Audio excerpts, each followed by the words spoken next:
Olá a todos, meu nome é Bruno Menkio e o título do meu trabalho é Rock Typing Hidráulico, Importância da Correlação Rocha-Perfil, Estudo de Caso na Bacia do Parnaíba. Para esse trabalho eu tive a colaboração dos colegas Lilian Souza Oliveira, Manuela Iebra de Lima e Silva e Vinícius Veríssimo Nóbrega de Oliveira. Todos nós trabalhamos na Eneva. Uma agenda do trabalho, vou começar com uma introdução, geologia, metodologia, resultados, conclusões e, finalmente, os agradecimentos. Vou introduzir o nosso trabalho com o conceito de rock type hidráulico, que nada mais é do que fazer o rock typing através de propriedades petrofísicas. Esse é um parâmetro muito importante para modelos estáticos e para uma maior compreensão petrofísica do reservatório. Então, essa metodologia funciona muito bem para estimar a permeabilidade, a relação de permeabilidade e porosidade para cada um dos rock typing, e você obter uma curva única de pressão capilar e permeabilidade relativa para cada um desses rock typing e assim permitir a propagação desses dados com maior segurança no seu modelo estático. Então a gente entra com as propriedades petrofísicas derivadas das rochas e a partir dessas propriedades petrofísicas a gente consegue distinguir relações únicas de porosidade e permeabilidade, pressão capilar e saturação de água irredutível. E o que isso é importante? Porque quando a gente correlaciona esses grupos, desses rock types de mesma propriedade petrofísica, a gente está falando de rochas que possuem a mesma geometria de poro. E rochas que possuem a mesma geometria de poro nos ajudam a entender como funciona o fluxo de fluidos. Quanto mais favorável for o raio de garganta de poro e a sua geometria, maior será a sua contribuição para o fluxo de fluidos, enquanto que quanto menos favorável for a geometria do poro e menor for o raio de garganta de poro, menor será a contribuição para o fluxo de fluidos. A área de trabalho é a Bacia do Parnaíba, é uma bacia intracatônica paleozoica que está localizada no Maranhão, numa área de aproximadamente 600 mil quilômetros quadrados e com cerca de 3.500 metros de espessura de sedimentos. A gente tem aqui um mapa do Maranhão com os blocos que pertencem à Eneva. Existem mais de 40 mil quilômetros quadrados de área sob concessão para exploração. Atualmente, 9 campos de gás natural, sendo que 5 já se encontram em produção, uma capacidade aproximada de 8,4 milhões de metros cúbicos por dia de gás natural, e o principal reservatório é a Formação Poti. Geologia dos reservatórios da Formação Poti. A gente tem uma carta estratigráfica aqui da Bacia do Parnaíba, onde aqui se encontra a Formação Poti, ela se encontra bem no limite superior do Devoniano e no limite inferior do Carbonífero. Ela é composta por arenitos depositados em ambiente fluvio-deltaicos, que possuem influência de maré e tempestade, e são arenitos finos a médios com boas propriedades permoporosas, conforme veremos mais adiante. Bom, a metodologia desse trabalho, eu utilizei o Flow Zone Indicator, que é uma metodologia clássica antiga, que foi criada por Amaya Fuller em 1993. Ele criou essas equações, uma que se chama RQI, ou Rock Quality Index, que nada mais é do que relacionar a permeabilidade com a porosidade. Então me dá um indicativo direto da qualidade da rocha reservatório.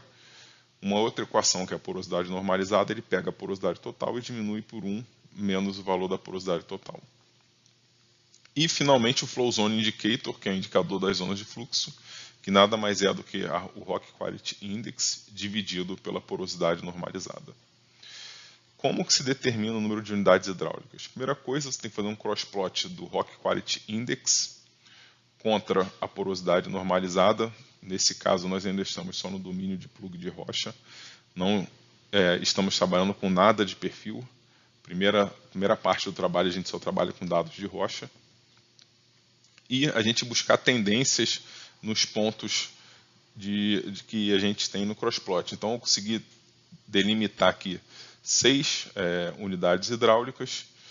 A gente vê que elas têm aproximadamente, as linhas têm aproximadamente a mesma inclinação, porém a gente vê que a gente consegue diferenciar esse arranjo de pontos de RQI contra a porosidade normalizada. A segunda parte do trabalho, então, a gente plota a permeabilidade contra a porosidade dessas unidades hidráulicas e a gente vê que a gente consegue ter boas estimativas de permeabilidade através da porosidade. A gente consegue restringir mais as estimativas de acordo com cada unidade hidráulica. A segunda parte da metodologia consiste, então, a gente integrar os dois domínios, os domínios de plug de rocha com o domínio das medidas de perfis de poços. A gente tem as propriedades de petrofísica básica, porosidade e permeabilidade e lâminas petrográficas, e nós realizamos diversas medidas geofísicas de poços, como a gente pode ver nesse perfil, a gente tem raio gama, densidade, nêutron, sônico, PE, as curvas de resistividade. E como que eu faço essa integração rocha-perfil? Eu utilizo um algoritmo chamado de Self-Organizing Maps, onde eu entrei com as curvas de sônico, raio gama, densidade, nêutron e PE para obter os valores, correlacionar com os valores de plug de rocha. Então a gente tem aqui o mapa das propriedades para cada uma dessas curvas amarrada com os dados de plug de rocha. Então faço a validação do modelo nesse poço, nesse track aqui, onde a gente está vendo essas cores, são os dados de rocha, de unidade hidráulica que foi estimado na rocha, e aqui é o dado que foi extrapolado para o perfil. A gente observa aqui que existe uma excelente correlação, um excelente ajuste. Finalmente, a gente faz a propagação do modelo. Essa propagação do modelo, a gente observa que a gente tem uma curva de permeabilidade calibrada com o dado de rocha e as unidades também hidráulicas distribuídas aí ao longo da área de interesse do poço. Vou comentar especificamente sobre cada unidade hidráulica. Eu vou correlacionar então as propriedades permoporosas de permeabilidade e porosidade medidas em laboratório com os dados de rocha. Começar com a unidade hidráulica 1. A gente observa que a gente tem a curva de CAFI dela e eu fiz uma área aqui para delimitar onde se encontram os dados deste tipo de rocha. Então, primeira coisa é pensar em termos de classificação. A gente está um argilito nodular com níveis de siltito. A gente observa o plug, a gente consegue ver essas laminações e a gente vê que realmente é uma rocha que não tem uma porosidade visível, um range de porosidade de 1 a 16% e com a permeabilidade extremamente baixa. Então, isso aqui não seria uma rocha reservatória, atuaria mais como uma rocha armazenadora. Unidade hidráulica 2.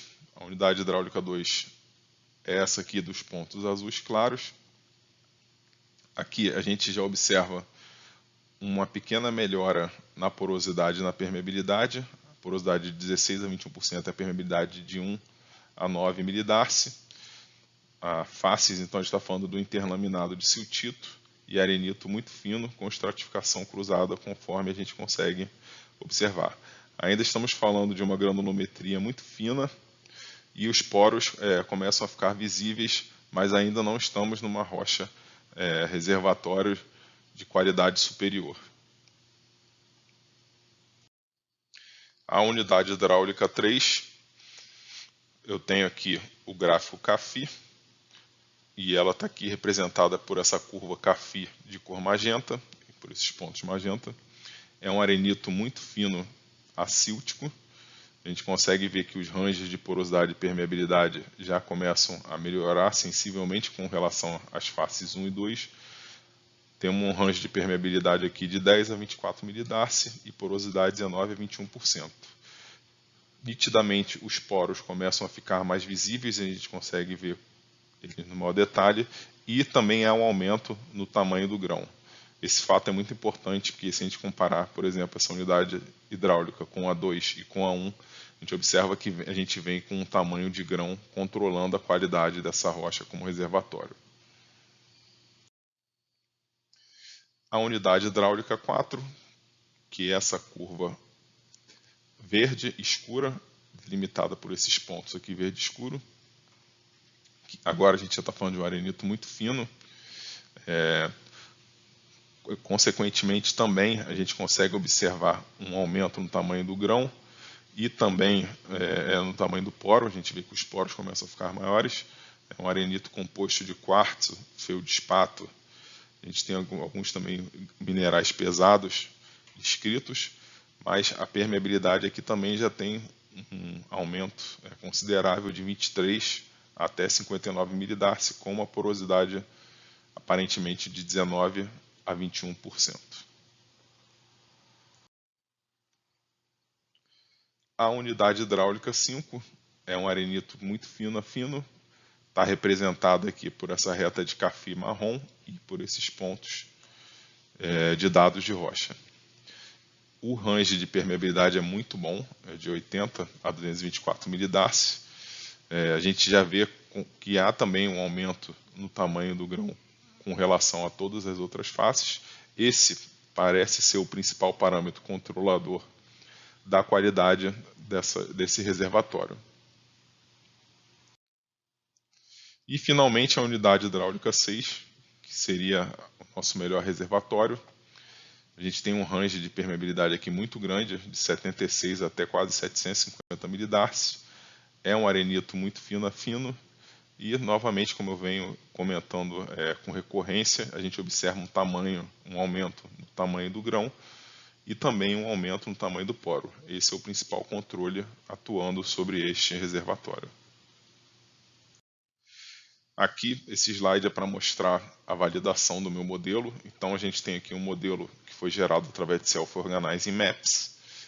E aqui o perfil, onde a gente tem as curvas que foram utilizadas como input, densidade, PE, sônico, nêutron e raio gama, as curvas de unidades hidráulicas do rock typing feitas pelo core, e aqui elas propagadas através do poço, através dos dados de perfis. A gente consegue observar que existe um excelente ajuste entre as curvas derivadas do core e as curvas derivadas dos perfis.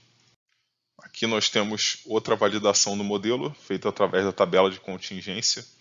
Então ele mostra aqui, comparando os dados de rocha com os dados de perfil, quais que o perfil foi capaz de predizer com sucesso, e a gente observa que a gente teve um acerto total de 89%. Aqui a gente tem a comparação da contagem do que foi estimado com o core e com o perfil. A gente observa que, no geral, existe uma excelente correlação. Nesse slide, a ideia é de fazer um highlight das unidades hidráulicas correlacionando os dados de permeabilidade e porosidade do domínio da rocha com os dados do perfil. Então, onde a gente vê a cor verde aqui, a gente estaria falando da unidade hidráulica 6. Aqui nós temos a nossa curva de permeabilidade, que a gente observa que está extremamente bem calibrada. Esses pontos vermelhos são dados de permeabilidade de core e os pontos azuis são dados obtidos de mobilidade através de pré-teste. E aqui temos a distribuição das unidades hidráulicas. Em termos de qualidade de reservatório e condições permoporosas, claro, a melhor face é a verde, a segunda melhor é a marrom e a terceira melhor é a verde escura. Pensando em termos de seleção de zonas para canhoneio, essas seriam as melhores zonas para se canhonear e botar o poço em produção. A gente consegue observar também que existe uma variação nas curvas de raio gama, densidade e nêutron, respeitando essas variações do tamanho do grão e mostrando também que o nêutron aumenta, indicando aí a maior presença de saturação de água irredutível em algumas dessas unidades hidráulicas. Como conclusões, a metodologia de rock typing através de unidades hidráulicas forneceu um melhor entendimento dos fatores que controlam a qualidade do reservatório e o fluxo de fluidos. Nesse caso, o tamanho do grão tem um controle muito forte. Foram definidas propriedades de reservatório da relação permeabilidade e porosidade para cada uma das unidades hidráulicas. Então, uma curva de permeabilidade foi gerada de forma contínua em todo o reservatório e estes resultados forneceram subsídios para a construção do modelo estático do reservatório. Com a definição das unidades hidráulicas, podemos diferenciar a unidade de fluxo e armazenamento, foi possível obter maior segurança na seleção dos intervalos para canhoneio e das zonas que foram colocadas para produção. Futuros trabalhos de pressão capilar devem ser realizados para a obtenção da curva de pressão capilar para cada unidade hidráulica, com foco no refinamento na saturação de água e propagação de modelo estático do reservatório. Gostaria de agradecer à Enerva por permitir a publicação desse trabalho e aos meus colegas de trabalho que me ajudaram bastante durante a confecção do mesmo.